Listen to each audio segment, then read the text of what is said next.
lying to us about this, that, and the other thing. And now I'm supposed to believe you're one of the good guys. You're one of the straight shooters now. I know this guy has an obsession with money. He didn't get the name Money Mayweather for no reason. After a bit, you've got to start to question this guy's sanity. I'm shopping, spending money, living life. Money, man. Joe Rogan called out Floyd Mayweather on his podcast, shedding light on the former boxer's reported financial troubles. He pointed to claims of Floyd carrying as much as $500 million in debt and alleged that $20 million remains unpaid to the IRS. Rogan also questioned Mayweather's extravagant lifestyle, describing it as unrealistic and financially reckless. His comments have sparked renewed concerns about Floyd's long-term financial situation and whether his spending habits could eventually create even greater problems. He owed that money to the IRS. How much does he owe? It's in the $20+ million range. It's a lot of money, man.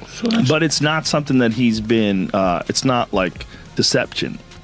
No. It's just neglect to pay. Neglect. And it's also like, I think, and there is like a truth to this, he makes so much money, there's probably a point when they're like, hey, it's time to pay your taxes. And you go like, all right, here's a check for $25 million. That's an incredible amount of money. And then they go, that's true, but you owe 50 more. And he's just like, that can't be right. I've given you $25 million. Yeah, he's bought over 100 luxury cars from the same dealer and always pays in cash. He has $15 million worth of cars. Congrats. You can sell those. The money. He needs that money. That money has to keep coming in if you're going to live like this. It's not that expensive, though, but... He's only 46. But he does this with everything, man. He's got $1 million watches. I don't think he buys every pair. Floyd Mayweather has long been known for flaunting his lavish lifestyle, frequently sharing images of huge cash stacks, designer clothing, luxury cars, and expensive purchases on social media. However, beneath the glamorous image lies a far more complicated reality. While Mayweather continues to display his wealth publicly, reports have claimed that he owes significant amounts to tax authorities and various creditors. The contrast between his extravagant public persona and his alleged financial obligations paints a troubling picture. It highlights how uncontrolled spending and financial mismanagement can create serious problems, even for someone who has earned enormous sums throughout a successful career. How do the people around him, how do the lawyers that I'm sure that he employs, the financial people that are probably running his life telling him to stop spending $1 million a day, how do they not deal with his taxes? Well, listen. He apparently had a tough time reading the thing, as they say. Like he didn't know what he couldn't read like that's BS. Something. That is BS. They said something Time like out. that. He is paying. I'm sure he's got a litany of people in his world. I happen to agree. Financial management people. You think so? How long before he's suing somebody for mismanagement of funds? You know that's happening. You would certainly think so. By the way, they announced, I'll get your calls in a second, they did announce the pricing for Mayweather-McGregor. $100 for a high def, $90 for standard def. So there you go. So in Floyd's younger years, his natural talent and technical ability made him a fan favorite. But over time, he evolved into more of a symbol of wealth than athletic excellence. Joe Rogan recognized this transformation and criticized the way Floyd's priorities shifted from competitive ambition toward financial gain. The change wasn't only about his public image. It also influenced how Floyd approached his fights and connected with the audience. Rogan's observation suggested that what once began as a pursuit of greatness had turned into a carefully calculated business centered on controversy, confidence, and profit. Floyd went from being like a really exciting pressure fighter and he had a bunch of hand problems to like Money Mayweather, start talking just boxing people's faces off. No more hand problems, much more money. Yeah, I love what he's doing too, beating up these YouTube guys. It's great. I love it. It's so funny that these guys are willing to get beat up by him. Well, I think they're all delusional. And one of the reasons why people watch him fight is not because he's like Mike Tyson, just goes out and destroys people. They like watching him fight because they hate him. Because he talks so much shit and he's like, look at my $1 million watch, look at my fucking jet, look at my house, look at this. He's like constantly showing you all these things that he has. Like he'll lay out watches in a hotel bed, like this is $1 million worth of watches. This watch goes for $2 million. And they're like, this is my small watch that I take sometimes, but when I'll show you, when I'll show up, I bring out the big boy and it brings out this watch that's covered in diamonds. It's like $5 million. And so you hate him. The Ethereum Max controversy sparked significant backlash against Floyd Mayweather. His promotion of the cryptocurrency was criticized by many as self-serving, particularly after investors reportedly suffered substantial losses.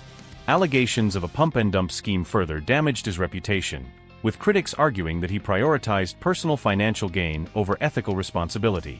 The legal case that followed also raised broader questions about the influence celebrities have over financial promotions and the level of accountability they should face, leaving another controversial chapter in Mayweather's public image. Kim Kardashian and Floyd Mayweather are being sued over crypto. The pair was allegedly involved in a crypto scam under the name Ethereum Max, which has no affiliation to actual Ethereum. Kim Kardashian had posted on Instagram promoting the token, which shot up in price and eventually came crashing down as so many do. People believe Kim and Floyd, who promoted the product during his fight with Logan Paul, held a certain percentage of the token and made millions selling. Even NBA star Paul Pierce is getting wrapped up in the whole thing. I learned about this story on Morning Brew. It's a daily email newsletter that keeps you up to date on the hottest business news from Silicon Valley to Wall Street. It's also completely free, so subscribe at the link on the comment of this video to get smart fast. In response to the growing criticism, Mayweather has largely remained unapologetic. He continues to showcase his wealth and success publicly, appearing unfazed by the backlash and negative attention surrounding him. However, this strategy could ultimately work against him. The more he attempts to project an image of power, control, and financial success, the more attention it may draw to the growing gap between his carefully crafted public persona and the controversies surrounding his business dealings and financial affairs. And everybody in the crypto world is competing with one another. Whereas I feel like everybody should be able to choose what they want to choose and go with who they want to go with. I think everybody should work together. And what I always did was I believed in myself. Before anybody else believed in me, I believed in myself. Observers have noticed a growing pattern in which Mayweather appears more focused on showmanship than genuine substance. From extravagant purchases to unusual public appearances, he seems to be leaning further into his larger-than-life persona rather than making efforts to rebuild public trust. This shift in behavior could suggest a deeper disconnect from reality, where fame and luxury become a mask for underlying financial difficulties. You won't believe this. Floyd Mayweather is back in the NFT space to launch his metaverse called Mayweverse.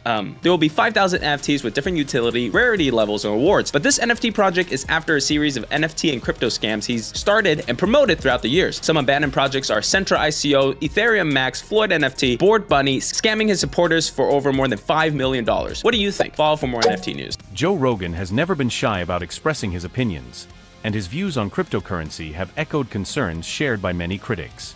He compared the crypto market to high-stakes gambling, suggesting that while it may be legal, it can still exist in a morally questionable space. This perspective reflects broader concerns about how celebrities like Mayweather use their enormous platforms to promote potentially risky investments to their audiences. Filled with weirdos. Like everyone that I've talked to that wants to come to me with some idea, it's always very strange. Like when people have come to, like my business manager with financial propositions, it's logical. Like it makes sense. Oh, invest in this. This is a fund and it does this and this is how you get a return on your investment. None of that stuff ever made any sense to me. I avoided all of it, luckily. But I was propositioned by multiple different entities about these kind of things. And I was like, I don't know what you're saying. I don't know, like, why would anybody buy an NFT? Like, it's a non-fungible token, and then you put it in a NFT wallet, and you have this thing. I'm like, but I have the same thing on my phone. I can take a screenshot. Rogan's criticism also reaches the broader culture surrounding digital assets. He pointed out that people drawn to the promise of quick money often ignore the volatility and lack of transparency in the crypto space. His dismissive label for NFT fans reflects how disconnected he feels from this growing trend. His comments are not only a personal opinion, but also a cultural observation about how quickly excitement can replace careful thinking when making financial decisions. It seems like it's legal gambling is what it is. And it seems like, even though it's horrible to do and very unethical to dump it, to pump and dump it, it seems like that's legal for some weird reason. Yeah. Because I know that's the turmoil around the Haktua coin. I want to start by saying Thank you to all my true fans and all the people that actually watch my stuff and they keep up with me. We're trying to sort out all the pieces and stuff to like get all this figured out and make everything right. Oh my God, I'm gonna cry. No, don't cry, don't cry. That's the fear about the Trump coin, and because anybody can kind of make money now, which is so strange. And we're like, we make a JRE coin. What if we didn't dump it? What if we didn't pump and dump it? Like, what would it be for?